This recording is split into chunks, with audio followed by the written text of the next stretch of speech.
আসসালামু আলাইকুম। উপজেলা প্রাণী সম্পদ দপ্তর ও ভেটেরিনারি হাসপাতাল মেহেরপুর সদরের আমি ভেটেরিনারি ফিল্ড অ্যাসিস্ট্যান্ট।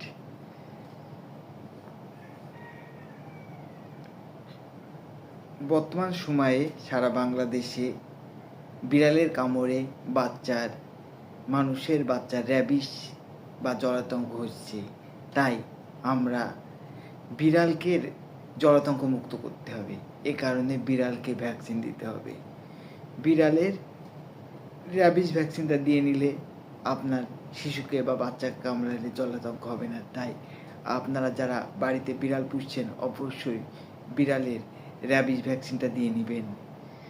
এখন বিড়াল সর্বনিম্ন 3 মাস বয়স হলে বিড়ালের র্যাবিস ভ্যাকসিনটা দেওয়া যায়। বিড়ালের র্যাবিস ভ্যাকসিন দিয়ে আপনি আপনার পরিবারের লোককে সুরক্ষিত রাখতে পারেন। র্যাবিস ভ্যাকসিন দেওয়া না থাকলে এই বিড়ালটি আপনাদের জন্যে বিপজ্জনক হয়ে যাবে। তাই আপনারা যারা বাড়িতে বিড়াল পুষেন অবশ্যই বিড়ালকে র্যাবিস ভ্যাকসিন দিয়ে নেবেন। কারণ বিড়ালের আঁচড় এবং কামড় খুবই মারাত্মক ভ্যাকসিন দেওয়া না থাকলে। তাই আপনার বিড়ালকে অবশ্যই আপনার পরিবারের লোকজনকে সুরক্ষিত রাখার জন্য বিড়ালকে অবশ্যই ভ্যাকসিনের আওতায় আনতে হবে। র্যাবিস ভ্যাকসিন দিয়ে আপনার পরিবারের লোকজনকে সুরক্ষিত রাখুন বিড়ালের কামড় থেকে। সবাইকে ধন্যবাদ।